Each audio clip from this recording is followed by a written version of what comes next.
Mustafa from the International Organization for Migration. I am a research and capacity building coordinator, mostly responsible for issues related to labor migration, labor mobility, and with extensive work with on data and migration data for SDGs in general. Today I'll be speaking to you on addressing human rights of migrant workers and eliminating slavery and human trafficking. We'll go together through the different definitions just to make sure that we have a common ground of what exactly do we mean by slavery, human trafficking, and unethical behaviors when it comes to recruitment of workers in general, especially migrants. We're also going to discuss two of the pilot tools that IOM has devised in order to help businesses adopt more sound practices when it comes to ethical recruitment. IOM has been working in the field of migration for more than 60 years, and we cater for the needs of the migrants, but also the host communities through policy advice, capacity building, and different forms of support to different stakeholders. Why exactly are we going to focus on the migrant population? Is because the migrant proportion of the global workforce is 4.4%, while the percent of victims of forced labors are mostly 44% migrants. So that means that around 40 million people of not migrants worldwide are victims of modern slavery. 71% are women and girls, and 25% are children. If that says something, it says something about the different vulnerable groups to exploitative work conditions and recruitment.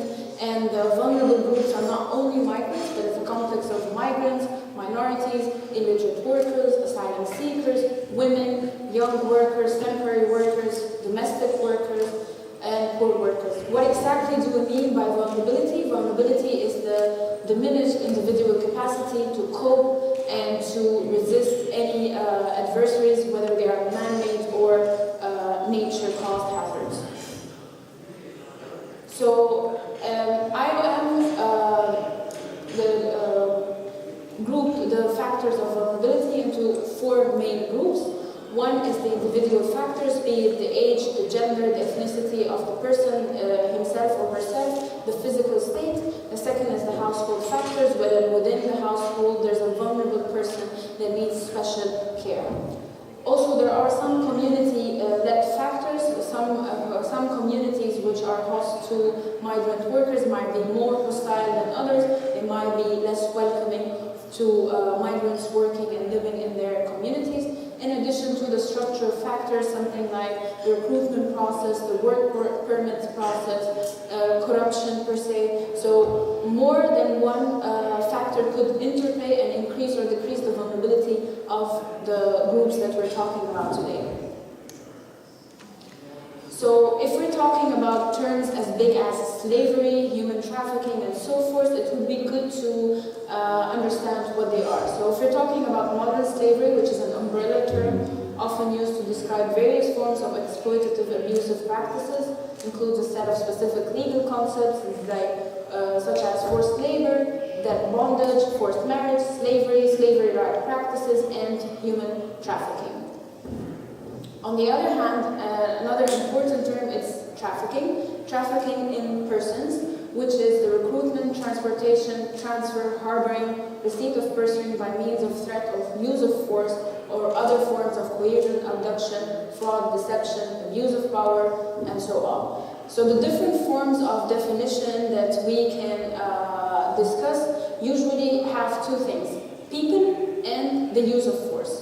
People who are usually in a more vulnerable situation than others, which makes them more subject to the use of force by different groups, whether they are the recruiters, the employers, fraud, recruitment agencies, and so forth.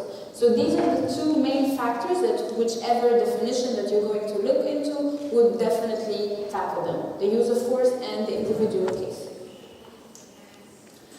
We are lucky that we're living in an era where there's a growing international commitment to eradicate all forms of trafficking and combat smuggling. Three main SDGs, the Sustainable Development tackled the issue of anti-trafficking, exploitative work conditions in particular. The first one was related to gender, 5.2 and 5.4. They talk about gender-based violence, they talk about the use of force, and also the status of domestic workers and the necessity to recognize and value domestic work.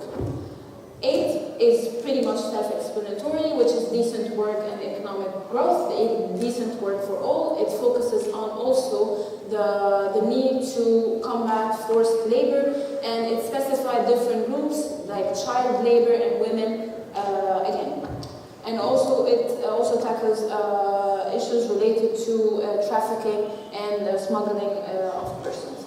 And the number 10, which is the goal that has to deal with ensuring a well-managed, safe and orderly migration policies and actions are in place in general, including a very interesting indicator which talks about the need to reduce the costs or eliminate the costs related to recruitment. So basically, no worker has to pay for any job. The awareness is not only on the international level, there has been some responsiveness with varying degrees on the national level as well.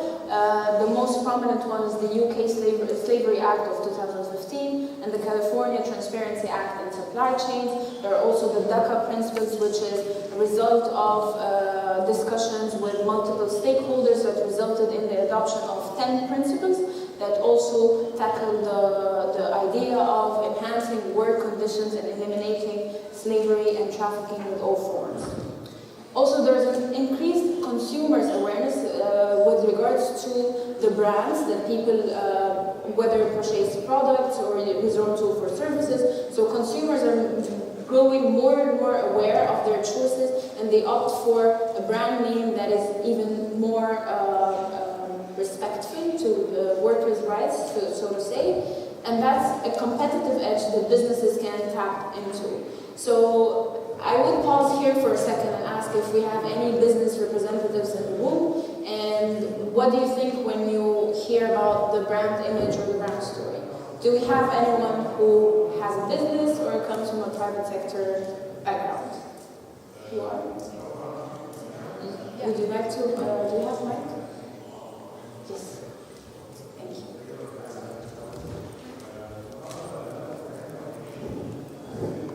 So we're a supplier of oral relief items and shelters, and as well as non-housing and settlements and services. Could you please go? Yeah, is this better? Yeah. Okay. And you're asking me what is our brand image? What do you think of when you hear the word brand image? Do you have a brand image in mind that you care about promoting? Yes. That is for sure responsible business. So an image, an image that reflects inclusion, environmental awareness, and being part of the community that you work in. We also have the gentleman here. Yes, I am the Director of the Center for Intercultural Dialogue and Translation. We are the largest internship provider here in Egypt, and we're getting interns from all over the world to Egypt. And that is without advertising, it's all word of mouth, so that is the reputation that we have. And then you see with the interns who have left our office that many of them are continuing in other positions, advancing in their work in education. So that's the brand.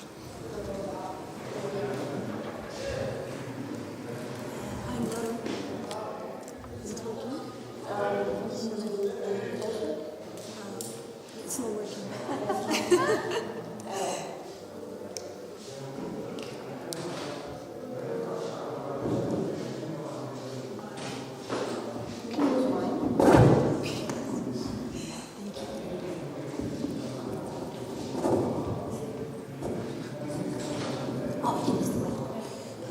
I'm Madam Khalil.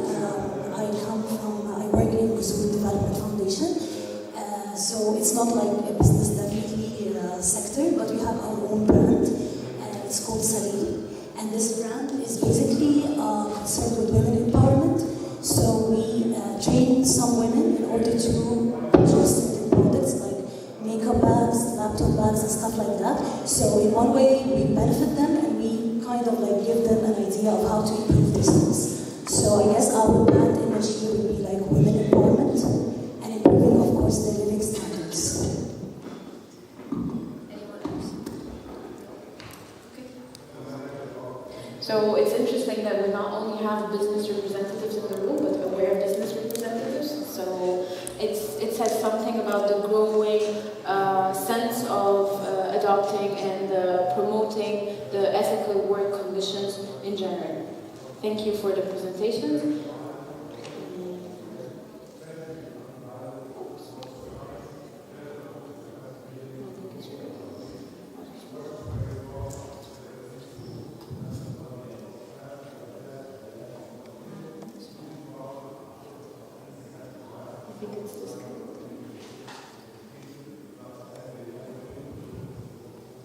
So throughout the brief but extensive experience that IOM has had over the past years, usually the exploitation happens at the recruitment phase more than ever. And that doesn't necessarily mean that businesses are aware that they are violating one or more of the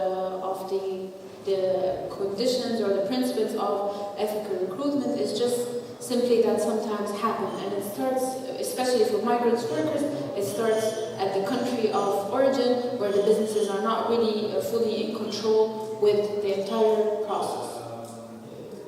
So there's a huge importance to understanding the risks of inaction or the risks of not knowing, say to say, that some businesses might have throughout their operation process, the global supply chains that they are part of, the frameworks of work, some or more of the violations that jeopardizes the well-being of the migrant workers. And as much as it sounds scary and as much as it sounds like a very, very big challenge to businesses, but also it is a business opportunity. So businesses right now have the opportunity to relate to a more global movement and a more global brand image that they strive to deal with, especially businesses that are growing in nature, businesses that are export-oriented, businesses that are upstream of producers. So some studies, even though it's a bit of a mature field, that shows that usually businesses who consider sustainable and ethical business behaviors throughout their operations and supply chains have better sales and marketing, have better sustainability, have higher impact, because they simply ensure the well-being of the workers, and which also leads to less conflict within the societies hosting the workers. Whether the workers are migrants or non-migrants, it's really important. And especially when it comes to supply chain, businesses have a better grip on supply chains and transparency when they start being more alert and more respectful to the ethical conditions. So what can businesses do? So from now on, businesses have the opportunity to start hiring workers lawfully, fair and transparent manner that respects their dignity, human rights, all while increasing the visibility of labor recruiters and their labor market advantage, which is basically the definition of ethical recruitment as IOM sees it. Businesses can start conducting more assessments about the human rights risks. They can start developing partnerships and through which they can capitalize more on the momentum and to exchange knowledge. They can put in place clear policies and action plans. They can start adopting due diligence with their sub-suppliers and business partners, conduct training and capacity building, clauses to include clauses on modern slavery in their contracts, and to have more grievance mechanisms for workers wherever there is an exploitation that may happen even with a business's full control and quality assurance over the process, but it could happen. So we should have grievances mechanisms and remedies in place. That only happens when we monitor the progress in order to improve the system. The good news is that IOM can support businesses globally and on the local level to do so. So why, before we go to the tools, why would businesses do so? Businesses can benefit from the competency-based hiring. So the idea of ethical recruitment is not only on one side, it's also important to consider throughout the process that both supply and demand are properly matched. So when the business have a good reputation and have good policies in place, they have better chances of competency-based hiring and of attracting better calibers. The increased retention. A lot of workers just leave the work because they're not in good conditions. Even us in different positions and different hierarchies, we would leave a place if we feel that we're not properly being taken care of. Like we're not feeling well. The increased productivity of a person who feels like they're settled and their conditions are respected and on with their rights. Also, the elimination of risks of unethical recruitment if the business respects the aforementioned steps, and the compliance with the national law. So this way they would reduce the fines that they would get from lawsuits, for instance, and for whichever compensation they would put if a worker is in an exploitative condition. And the most important part nowadays, also the leadership in the corporate responsibility. So there are many forms of exploitation that could happen and the business can avoid in order to reach these benefits, amongst which the deceptive contractual processes. So sometimes workers find themselves with working conditions that doesn't match their contracts, especially if they are migrant workers.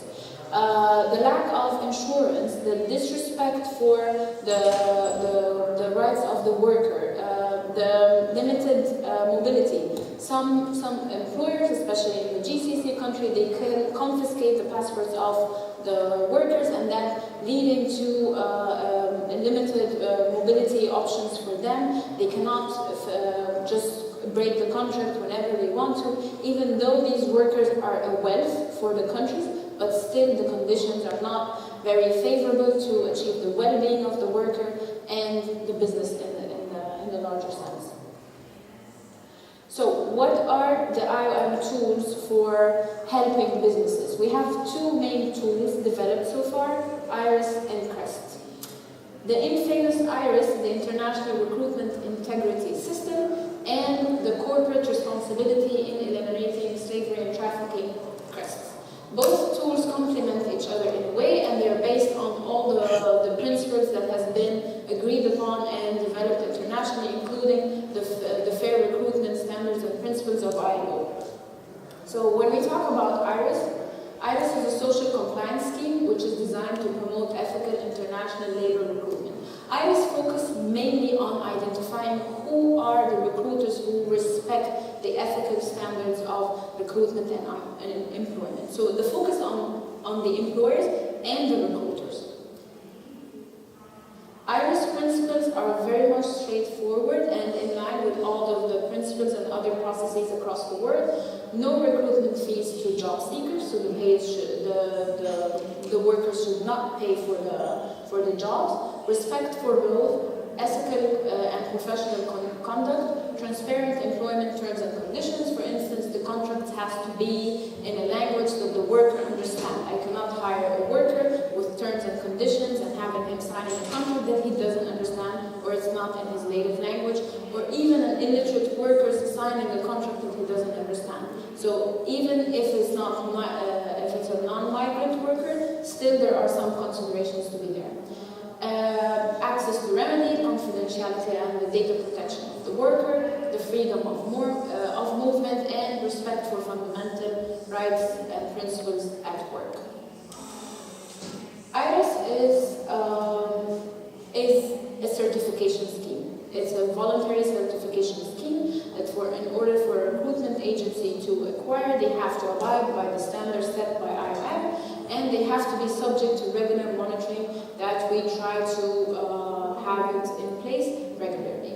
So once the recruitment agency and the employer are ready to abide by the laws, IOM supports them throughout the entire process till they get the certification and continue to monitor their performance as sort of quality assurance. IRIS has a leadership partner group that started in 2016 and even before, with Coca-Cola and Unilever taking the lead, and then Hewlett-Packard joined shortly after, but also 2015, IOM was working with IKEA to ensure that the procurement process of their operations is in line with the ethical recruitment standards that we have in place.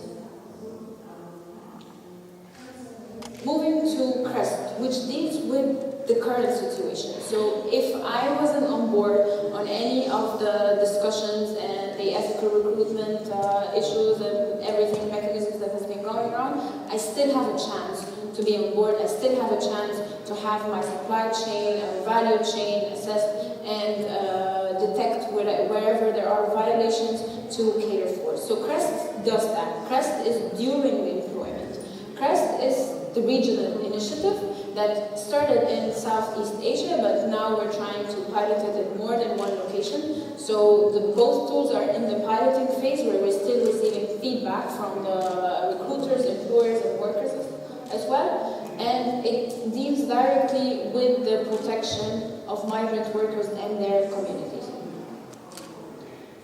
Yeah, what does that mean at the end of today? We try to help the businesses to have a network of support, a partnership that are of stakeholders that are committed to the same principles, are committed to the exchange of ideas and knowledge and experiences.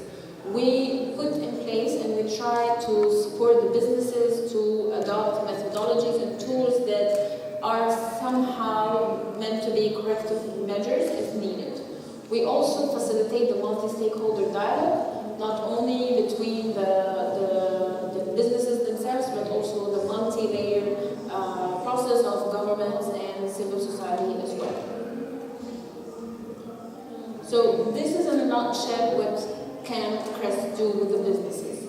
First of all, it can support the businesses with developing the guidelines for the business to reduce the risk of modern slavery and trafficking. We can support the businesses with capacity building and training for their staff. We support them to be part of IDIS in order to be identified as ethical recruitment for a start.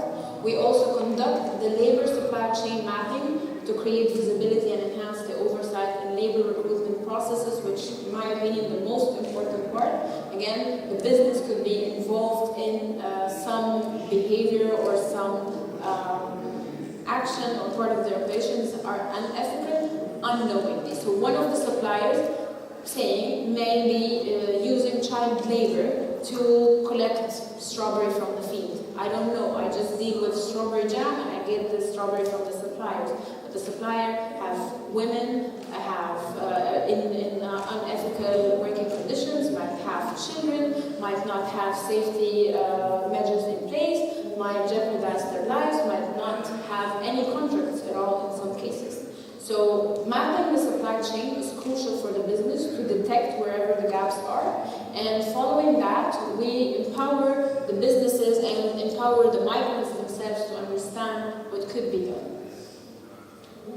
And eventually we conduct research to inform the public and corporate policy related to labor mobility, gender equality, and also climate change and environmental considerations. For any of the information, if you need further, you can have a look on the CREST website, the IRIS website. Know the Chain is a very interesting website that you can also track in some businesses. I find the web's gender gaps analysis, which is actually promoted by the Global Compact here, is very useful. And also you can contact us, where we, in the upcoming period, will be working with a selected number of businesses to try to understand to which extent they comply with the ethical standards of recruitment and employment, and to support them wherever needed. Now we're ready for questions and answers.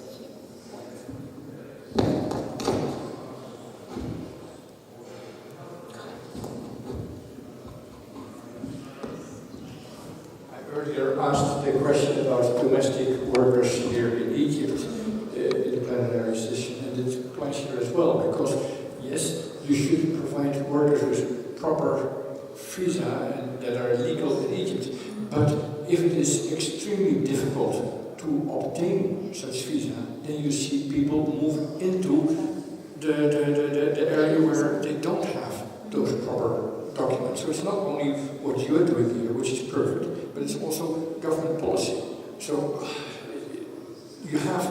people who want, for specific reasons, domestic workers who do speak English well. That's hard to find in Egypt. You find Arabic-speaking domestic workers, no problem, but when it comes to good English language, Egyptians who speak English well wouldn't usually go into the area of domestic work.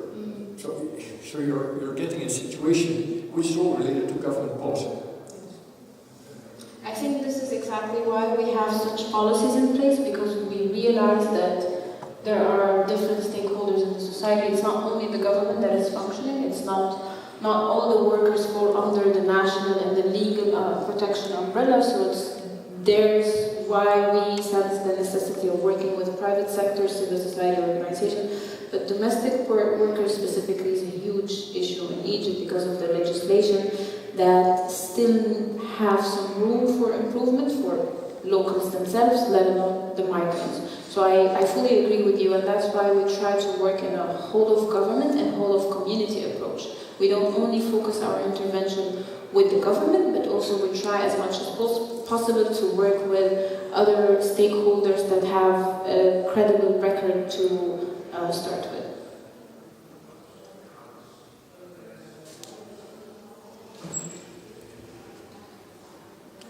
Building on the same question, but I'm not going to ask about domestic workers. Basically, I work on a project that has to do with refugees' access to wage employment. And reality is that we all know that the labor law in Egypt does not make it easy at all for refugees and asylum seekers to attain work permit. So what happens is that some of them really do access the private sector, even if we're speaking of in an informal way. And the problem is that they have no contracts, or mostly they have like nominal contracts, and which does not work as a contract in the sense we know. And we hear a lot through our focus group discussions about exploitation and all the things we know of what happens to those people. So in this case, IOM, in what way can IOM intervene with such cases where you know that those people are not, from the very beginning of the process, recruited in the formal way that we need? At this point, and given to be very realistic, we don't have much to do, but we can work with whichever recruiters that voluntarily come and try to adopt the ethical standards. We try to work with them, but we also try to work with the government to increase their capacity on inspecting such cases and violations. Maybe we can also work on the reporting mechanisms, which is important. They are in place, maybe we need to revise them to have a wider outreach. It's really important, and it's key to work on the individuals themselves and to increase their awareness with what sorts of exploitations they might face and how they can look for grievances mechanisms, so they can reach out to IOM, for instance, where we can support them with legal supports wherever possible and other forms of support depending on the case. It's really hard to have them all grouped in one basket and say this is the proposed solution.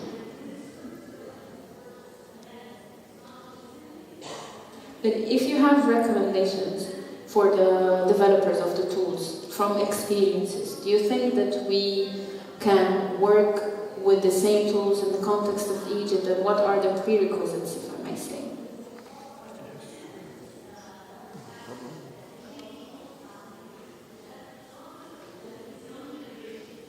Go back then to the domestic workers, but to refugees, it's the same thing. Many of them end up here in Cairo or Egypt in different churches. So inform those church communities what you as IOM can do. Many of them are simply not aware of what you're able to do. So there you have a meeting, because these people who are illegal in the country, they are seeking communities where they can obtain support. So they're going to church, not just to pray, they're going there to receive support from the community, and they need this, because without this they would be totally helpless. That's a good idea.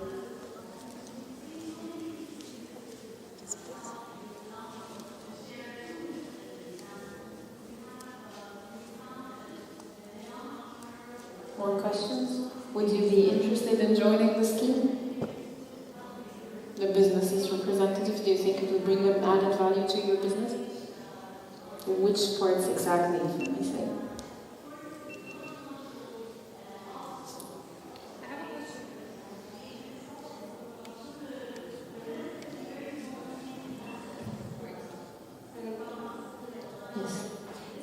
Thank you so much for the presentation. I just have a question regarding the IRS.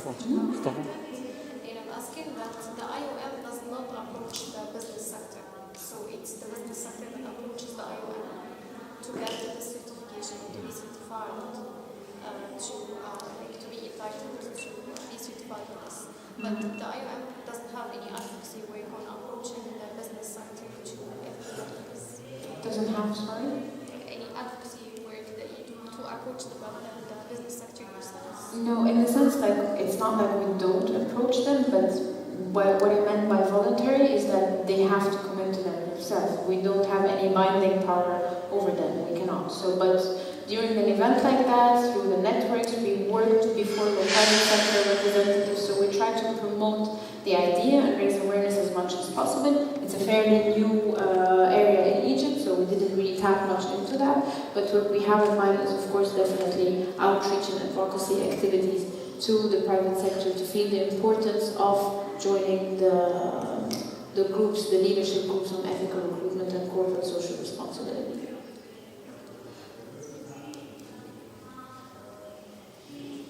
I have a question also regarding the kind of businesses that you're dealing with. I mean, it got my attention that most of the names of the companies, they are big companies, like Coca-Cola, IKEA, and so on. So, did you try to reach out to medium-sized enterprises? And would such a thing be of interest for them? In what ways? I mean, the names that are stated are big companies, so it makes sense that they would go for such kind of activities or improvement. But what about medium-sized enterprises? That's what we're trying to do. So as we're in the piloting phase, as you said, the big corporates realize the importance of a brand name, they realize the importance of their reputation, because they have an international reputation to keep. It's not only on the level of their boundaries. But we're still trying to reach out to different forms of, different sizes of corporates through the research, through the evidence that we try to show that, as I said, it has an impact even on the smallest level of businesses. From Egypt's case, I would say like even the medium to small or even micro businesses in agri businesses in Egypt, for instance, would realize that if they are export oriented for a start. So these are the groups that we are trying to reach to, but it's not as easy and as fast as the large corporates who have the self-motivation to join.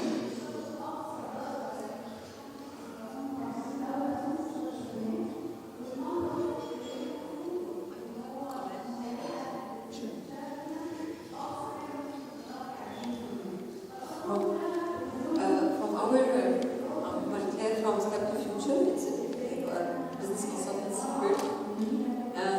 From our experience with working with the private sectors, usually they have a lot of problems talking about workers and employees, and especially when it's like they do while they are working with not the employees, the blue collar.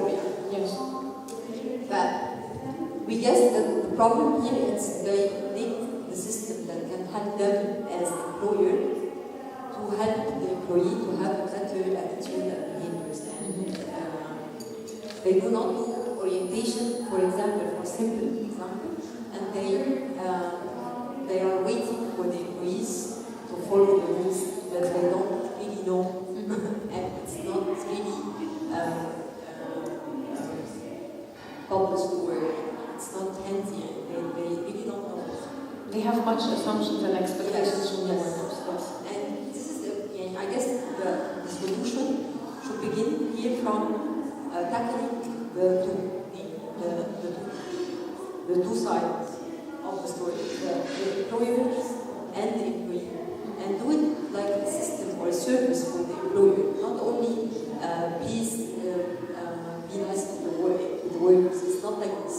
It's when you have a system and when you have a good environment, work environment, you will have better productivity and you can reach your goals.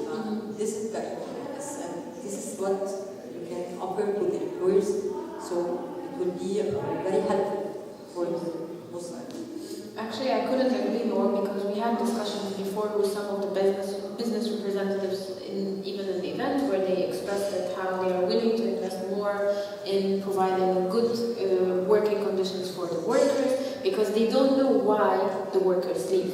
But as you go to the field, you find that maybe the workers are not properly paid, maybe some of the workers are females who live far away and they don't provide transportation, they don't support them.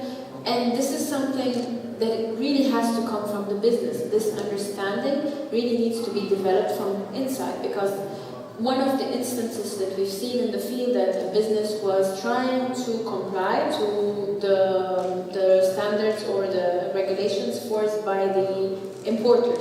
So they were dealing with importers in UK, and they have certain regulations to give them a certificate and to have them approved exporting their products to the UK. So what happened is, when the UK inspectors come, they would hide the underage workers in a room, and they would portray this perfect place. Once the inspectors go away, they go back to the same scenario. So this is why the voluntary aspect we specifically mentioned, because it's important. You have to build this awareness, and you have to build this concept. And usually they need some help to calculate the cost of the turnover. It's costly.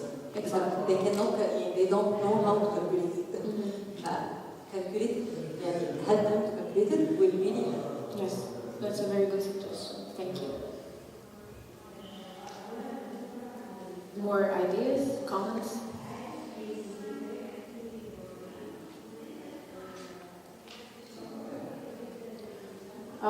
Then I think we can come to the conclusion of the session, but please stay in touch with us whenever you feel like you have more questions or ideas, or you want to go deeper and understand how business can align to the standards of IOM. This was just a very quick brief, but there's a lot to talk about. Whenever the business is ready, we can start discussing how can we support them, and how can we map the supply chains and gather expertise not only from our country team, but also from our network of experts. On that note, I thank you very much for your active participation and attention. You've been a lovely audience. Thank you.